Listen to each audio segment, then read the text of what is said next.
You are watching JMC TV. मालिक यसु के बहुत ही खूबसूरत, उत्तम जलाली और फतेहमंद नाम में JMC TV देखने वाले तमाम बहन भाइयों को इवेंजलिस्ट युबाब की तरफ से ढेरों खुशियाँ और आप पर आज शाम मैं खुदा की तरफ से बहुत सारी बरक़ात का नज़ूल नाजिल करता हूँ। आए अपनी आंखों को बंद करेंगे। इससे कबल के खुदा के इंजील की मनादी मैं करूं, खुदा के कलाम की बातों से आपको रोशनास करूं, इससे कबल हम चंद सेकंड्स के लिए अपनी आंखें खुदा के हजूर बंद करेंगे और अपने सिरों को झुकाएंगे। रब्बे कायनात, मैं बड़ी इनकसारी और आजिज़ी के साथ आपके मुबारक कदमों में झुकता हूँ। शुक्रगुजारी करता हूँ इस JMC TV के लिए कि तूने इस काबिल किया खुदावंद कि हम इसे लॉन्च करें, ताकि खुदावंद नौजवान यूथ के लिए खुदावंद तेरे कलाम की बातों को खुदावंद उनके लिए खुदावंद हम बरकत का सबब बना सकें। मेरे मालिक, जितने भी लोग आज तेरे कलाम को सुने वो ढेरों बरक़ात से माला माल हो जाएं। मुझे तू तरीक़ा देना, अपनी रूह की हदायत के मुताबिक खुदावंद बड़ी हिकमत के साथ इस्तेमाल करना, रूहों की नजात के लिए और खुदावंद ज़िंदगियों की बहाली के लिए, यसु मसीह के नाम में आमीन। मैं शुक्रगुज़ार हूँ अपने खुदा का कि जिसने मुझे आज इस काबिल किया कि मैं JMC TV पे आप सबों के साथ खुदा के कलाम की बातों को बांट सकूँ। इससे कबल कि मैं हवाला प्रोनाउंस करूँ, आप सब के लिए पढ़ूँ, मैं बताना चाहता हूँ कि ये TV चैनल लॉन्च करने का मकसद है यंग यूथ को मसीह की तालीम से रोशनास करना। बड़ी माजरत के साथ कहना चाहूँगा, आजकल नौजवान चर्च जाना पसंद नहीं करते, बाइबल को खोलना पसंद नहीं करते। बड़ी माजरत के साथ कहूँगा, लेकिन यह हकीकत है। ज़्यादातर वो आजकल सोशल मीडिया के साथ या अपने मोबाइल के साथ ज़्यादा टच हैं, वो अपने मोबाइल को ज़्यादा तरजीह देते हैं। अगर मोबाइल ही यूज़ करना है तो बेहतर है कि खुदा के कलाम को भी मोबाइल से सीखा जाए। आए मेरे साथ एक हवाला देखिएगा, नए अहदनामा में से यकूब का आम खत, उसका 3रा बाब और 3रे बाब की 8वीं आयत मैं आप सबके लिए तलावत करूँगा।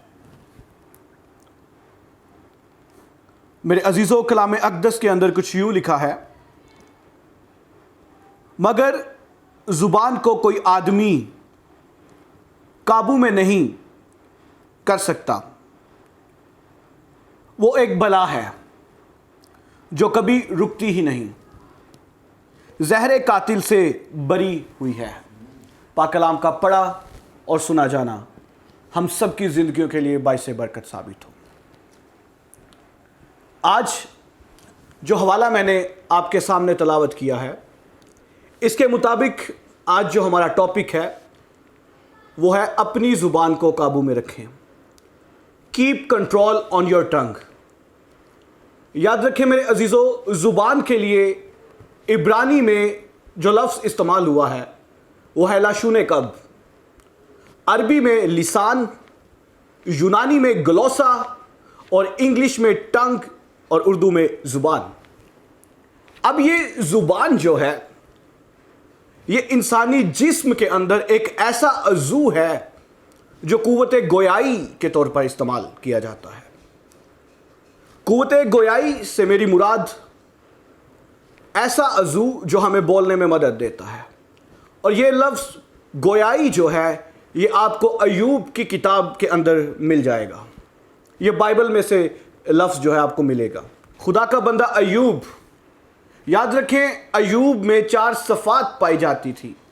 पहली सिफ़त वो कामिल था, दूसरी सिफ़त वो बदी से दूर रहने वाला शख्स था, तीसरी सिफ़त रास्तबाजी उनके अंदर थी और चौथी सिफ़त खौफ खुदाबंदी उनके अंदर। और याद रखें अय्यूब कहता है कि मेरे लब ना रास्ती की बात ना कहेंगे और ना मेरे मुंह से कोई ऐसी बात निकलेगी जो फरेब की हो। याद रखें मेरे अजीज़ों, एक ईमानदार के लिए यह नहायत ज़रूरी है कि वो अपनी ज़ुबान को अपने काबू में रखे। एक ईमानदार शख्स की ज़िंदगी उसके कहे अल्फाजों से बनती है और बिगड़ती है। अमसाल की किताब के अंदर लिखा है, कलाम की कसरत ख़ता से खाली नहीं, लेकिन होंठों को काबू में रखने वाला दना है। फिर इमसाल की किताब प्रोवर्ब्स कहती है कि आदमी का पेट उसके मुंह के फल से भरता है और वो अपने लबों की पैदावार से सेर होता है। याद रखें, ज़ुबान के ताल्लुक से प्रोवर्ब की किताब ही कहती है कि ज़िंदगी और मौत ज़ुबान के काबू में है। जो इसको दोस्त रखते हैं इसका फल खाते हैं। अब याद रखिए, अक्सर औकात देखने में आता है जब लोग मुश्किलात का सामना कर रहे होते हैं, जब लोग तकलीफ़ में होते हैं, जब लोग तरह तरह की बीमारियों में मुब्तला होते हैं, वो खुदावंद के हजूर में झुक जाते हैं। वो खुदा से कहते हैं, इकरार करते हैं अपनी ज़ुबान से, अपने गुनाहों की मुआफ़ी मांगते हैं, दुआएं करते हैं। ऐ मेरे मालिक, ऐ मेरे रब, तू ही मेरा शाफ़ी है, तू ही अत्तिबा का अतीब और हुक्मा का हकीम है, तू तबीब आज़म है, अब तू ही कुछ कर कि मैं इस बीमारी से शिफा पा जाऊँ। वो अपनी ज़ुबान से इस तरह की दुआएं करते हैं और फिर चंद लम्हों के बाद या फिर चर्च से निकलते ही वो अपने इन कहे अल्फाजों से मुड़ जाते हैं, वो अपनी बात से मुड़ जाते हैं, अपनी ज़ुबान से अदा किए हुए इन अल्फाजों को वो याद नहीं रखते। वही चर्च से बाहर जाकर कहते हैं कि ये बीमारी तो मेरी जान ही ले लेगी। याद रखें, रूहानी अमल में ऐसा बिल्कुल भी नहीं है। मरकुस की इंजील के अंदर ये लिखा है कि अगर तू इस पहाड़ से कहे कि उखड़ जा और समुंदर में जा पड़, तो याद रखें मेरे अजीज़ों, वो समुंदर में जा पड़ेगा। और यहाँ पर हमें मालूम पड़ता है कि आपके कहने से ऐसा होता है और आपके कहे अल्फाज जो हैं वो आपकी ज़िंदगी पर कर्स बन जाते हैं, लानत बन जाते हैं और वो ठहर जाते हैं। अगर आप अपने अल्फाज बरकत के तौर पर निकालेंगे तो आपकी ज़िंदगियों पर बरकत आकर ठहरेगी। याद रखें मेरे अजीज़ों, एक बहुत ही आम सी एक कोटेशन है, आपने सुनी होगी, think before speak, think before speak, पहले तोलो फिर बोलो। फिर एक राइटर कहते हैं कि हर एक लफ्ज़ जो आप अपने मुंह से निकालते हैं वो कभी भी आपकी ज़ुबान के अंदर वापस नहीं जा सकता। आपके मुंह से निकला अल्फाज, आपके मुंह से अदा किया हुआ लफ्ज़ कभी भी आप उसको रिप्लेस नहीं कर सकते। याद रखें, एक राइटर लिखते हैं, don't mix your bad word with your bad attitude. अपने बुरे रवैये में आप अपने अल्फाजों को अपने रवैये के साथ मत मिक्स करें, because you have opportunity to change your mood. आपके पास ये मौका है, आपके पास ये मौका होता है कि आप अपने तबीयत को, अपने रवैयों को बदल सकते हैं, लेकिन you have don't any chance to replace your word you have spoken. जो लफ्ज़ आप अदा कर चुके होते हैं, आपके पास वो मौका नहीं होता कि आप उस लफ्ज़ को दोबारा से अपने अंदर लें और फिर उसको बदल कर लोगों के सामने बयान कर सकें। सो मेरे अजीज़ों, खुदा के कलाम के मुताबिक एक ईमानदार के लिए ये नहायत ज़रूरी है कि वो अपनी ज़ुबान को अपने काबू में रखे। याद रखें, ज़ुबान में हड्डी नहीं होती, हाँ, ज़ुबान में हड्डी नहीं होती, लेकिन ये हड्डियाँ ज़रूर तड़वा देती है। आपके कहे अल्फाज बहुत अहमियत के हामिल हैं। पहली बात आज मैं आप सबके सामने जो करना चाहता हूँ, हमने तलावत की और उसमें हमने देखा कि ज़ुबान जो है वो एक बला है, ज़ुबान एक बला है, इसलिए इसको काबू में रखना बहुत ज़रूरी है। अब हम देखेंगे कि ज़ुबान कैसी बला है, क्योंकि अयूब कहता है कि ज़ुबान एक बला है। मेरे अजीज़ों, याद रखने की ज़रूरत है कि ज़ुबान को अगर काबू में ना किया जाए तो ये बला ऐसी बला है जो भाई को भाई से जुदा कर देती है, घरानों में लड़ाई झगड़े और फसाद पैदा कर देती है। याद रखें मेरे अजीज़ों, बाइबल कहती है कि हमारे बदन में शरारत का एक अज़ू है। ज़ुबान एक ऐसी बला है जो ना तफरके, बदगुमानियाँ, लड़ाई झगड़े और फसाद पैदा करती है। याद रखें मेरे अजीज़ों, यहाँ पर मैं बात करना चाहूँगा मरियम की, जो मूसा और हारून की बहन थी। अगर आप देखना चाहते हैं तो गिनती की किताब पुराने अहद नामा में बुक ऑफ नंबर्स में आप 12वां बाब स्टडी कर सकते हैं। वहाँ पर लिखा है कि मूसा ने जब एक कूशी औरत को ब्याह लिया, जब उसने एक कूशी औरत के साथ शादी कर ली, अब याद रखिए कि ये कूशी औरत कौन होती है। कूशी औरत एक हबशी औरत को कहा जाता है, जिसको हम कह सकते हैं पक्के रंग दी, मतलब सांवले रंग की औरत के साथ उसने ब्याह किया। और मरियम इस बात पर बुड़बड़ाई, मरियम बातें करने लगी मूसा को। हो सकता है आजकल के दौर में भी ऐसा होता है, अगर भाई थोड़ा खूबसूरत हो, भाभी इतनी खूबसूरत ना हो तो बहनें बातें करती हैं। हो सकता है उसने भी इसी तरह बातें की हों, कह रही हो कि मूसा तो बहुत हसीन है, वो कह रही हो कि मेरा भाई मूसा तो बहुत जवान है, इसने एक हबशी औरत के साथ क्यों ब्याह कर लिया, इसने एक कूशी औरत के साथ ब्याह क्यों कर लिया। वो खुदा के खादिम पर बातें करने लगी। तो वहाँ पर हुआ ये मेरे अजीज़ों कि आसमानों से खुदा बादल बनकर उस पर छा गया और खुदा ने उसे कहा, ए मरियम, क्या जिससे मैं ख्वाब और रोया में बात करता हूँ क्या वो मेरा खादिम है? तो मरियम कहने लगी, हाँ खुदा वो तेरा खादिम है। तो फिर खुदा ने मरियम से कहा, तो फिर मूसा तो वो है, हाँ मूसा तो वो है जिसके साथ मैं डायरेक्ट बात करता हूँ, कभी आग बनकर, कभी बादल का सतून बनकर, कभी झाड़ियों में आग की तरह, कभी पहाड़ पर। यानी मूसा तो वो बंदा है कि जिसके साथ मैं फेस टू फेस गुफ्तगू करता हूँ। इसके इवज़ मेरे अजीज़ों, मरियम पूरे 7 दिन के लिए खैमा इज्तिमा से बाहर हो गई। मरियम का पूरा बदन, पूरा जिस्म कोढ़ के साथ सफ़ेद हो गया। सो मेरे अजीज़ों, ये नहायत ज़रूरी है कि आप अपनी ज़ुबान को अपने काबू में रखें। बहुत सोच समझ कर, बहुत एहतियात के साथ अपने अल्फाजों का इस्तेमाल करिएगा। दूसरी बात मैं करना चाहूँगा कि ज़ुबान कभी रुकती नहीं, इसलिए इस पर काबू, इस पर कंट्रोल बहुत ज़रूरी है। आज का हमारा टॉपिक भी यही है, keep control on your tongue, कि अपनी ज़ुबान को अपने काबू में रखें। पहली बात हमने देखी कि ज़ुबान एक बला है, और यहाँ पर मेरा सेकंड पॉइंट है, ज़ुबान रुकती नहीं, इसलिए इस पर काबू नहायत ज़रूरी है। अब पतरस की एग्जाम्पल हमारे सामने है। पतरस चाहता था कि मालिक का इनकार ना करे, लेकिन फिर भी करना पड़ा। हालांकि आपके और मेरे मालिक यीशु ने उनसे कहा कि चरवाहे को मारा जाएगा और भेड़ें परागंदा हो जाएंगी, लेकिन पतरस की ज़ुबान रुक ना पाई, क्योंकि ज़ुबान कभी नहीं रुकती, इसलिए काबू में रखना नहायत ज़रूरी है। पतरस कहने लगा कि सब तुझे छोड़ जाएंगे, मैं नहीं छोड़ूंगा, मैं तेरे इवज़ कभी ठोकर नहीं खाऊंगा, मैं कभी भी तेरा इनकार नहीं करूंगा, यहाँ तक कि मैं तेरे साथ मौत को भी कबूल कर लूँगा।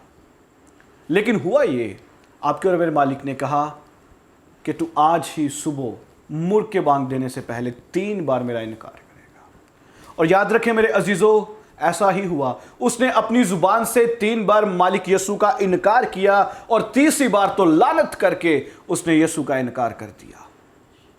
अब जबकि पतरस पर एक मंसूबा था खुदा का, वो खुदा की नज़र में मकबूल था, उस पर एक मजबूत कलीसिया कायम करनी थी खुदा ने, वो खुदा के मंसूबे में था, खुदा के प्लान में था, जैसे मैं और आप आज भी खुदा के प्लान में हैं।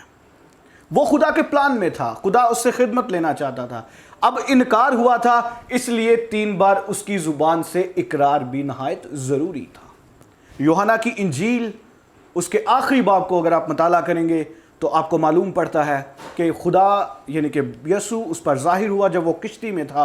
लफ्ज़ कश्ती नहीं, किश्ती है, किश्ती में था, और वहाँ पर उस पर ज़ाहिर हुआ, और यीशु ने से कहा, ए पतरस, क्या तू मुझे अजीज़ रखता है?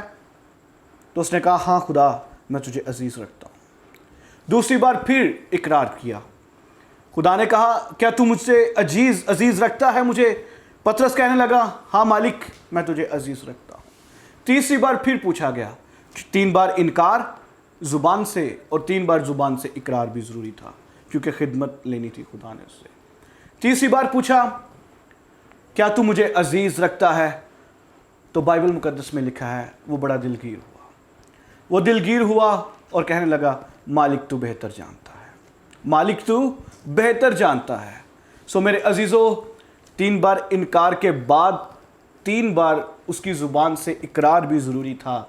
और जब उसने 3 बार अपनी ज़ुबान से इकरार कर लिया, अपनी मोहब्बत का इजहार कर लिया मालिक यीशु से, तो याद रखें पतरस ही फिर वो पहला शागिर्द था जिसने पहला आवाज़ किया और 3000 के करीब जमात उसकी कलीसिया में शामिल हो गई। फिर पतरस ही वो पहला शागिर्द था जिसने यूहन्ना के हमरा पहला मौजज़ा किया था। हैकल के एक खूबसूरत गेट पर एक लंगड़ा जो वहाँ पर बैठा करता था, जब उसे शिफा मिली, पतरस उसके पास गया, उसने कहा कि सोना और चांदी तो मेरे पास नहीं है, लेकिन जो मेरे पास है मैं वो तुझे दिए देता हूँ, उठ यीशु के नाम में चल फिर। तो याद रखें मेरे अजीज़ों, वो जो लंगड़ा था वो बजाय अपने घर जाने के वो उठा, हैकल में गया और अपनी ज़ुबान से खुदा की हम्द करना शुरू हो गया। अयूब की पाकीज़गी हमें नज़र आती है। अयूब पर दुख थे, मुसीबतें थी, आजमाइश थी, लेकिन खुदा ने इब्लीस को बिल्कुल भी ये मौका ना दिया, ना तो उसकी जान ले सके, और एक और लफ्ज़ कहा गया था कि तू ना उसकी ज़ुबान को छूना। और उसकी ज़ुबान की पाकीज़गी का level, oh my God, wonderful, मुझे बहुत खूबसूरत बात लगती है। मैं अयूब की किताब को पढ़ रहा था, मैंने काफ़ी दफ़ा अयूब की किताब का मताला किया है, मुझे बहुत तक़वियत मिलती है। जब भी मैं किसी मुश्किलात का सामना करता हूँ तो अयूब की किताब में लाजम पढ़ता हूँ। तो अयूब की किताब में बड़ी खूबसूरत बात मुझे मिली। जब वो दुख में था, मुसीबत में था, तकलीफ़ में था, तो उसकी बीवी उसे कहने लगी कि तू जिस खुदा को मानता है उसका इनकार कर दे और अपनी जान दे दे। लेकिन याद रखें, उसकी ज़ुबान की पाकीज़गी का मेयार इतना उत्तम था, इतना ज़बरदस्त लेवल था उसकी पाकीज़गी का, कि उसने कहा कि तू नादान औरतों की सी बातें क्यों करती है। याद रखें, पॉइंट यहाँ पे है, उसने अपनी बीवी को भी नादान ना कहा, हालांकि उसने अपने खुदा को छोड़ देने का उसे कहा था कि तू उस खुदा को छोड़ दे, लेकिन उसने यहाँ पर भी अपनी ज़ुबान की पाकीज़गी को बरकरार रखा। साढ़े इत्थे कोई आइंदी गल हो जाए तो मैं कहना नहीं चाहता, लेकिन आप सबको पता है, लेकिन उसकी पाकीज़गी, उसकी ज़ुबान की पाकीज़गी का लेवल देखें कि इस मुश्किल हालात में भी उसने अपनी बीवी के लिए भी कुछ ऐसे नाज़ेबा अल्फाज इस्तेमाल नहीं किए। आखिरी बात करना चाहूँगा, ज़ुबान ज़हर कातिल से बरी है। हननिया और सफ़ीरा ने झूठ बोला पतरस के हजूर जाकर, उन दोनों की मौत वाक़या हो गई। सो मेरे अजीज़ों, इन शॉर्ट मैं बताना चाहूँगा कि ज़ुबान हमारे पूरे बदन में एक ऐसा शरारत का आलम है जो पूरे बदन को दागदार कर देती है। ज़ुबान आपकी नस्ल की पहचान करा देती है। याद रखें मेरे अजीज़ों, एक राइटर कहते हैं कि दागा लपेट कर और ज़ुबान समेट कर बात की जाए, क्योंकि उलझा हुआ दागा जल्दी समेटा नहीं जाता, और आपके मुंह से जो लफ्ज़ अदा हो जाते हैं आप उनको कभी भी वापस नहीं लेकर आ सकते। सो खुदावंद आप सबको आज के कलाम के वसीला से डेरों बरक़ात से माला माल करे। आमीन।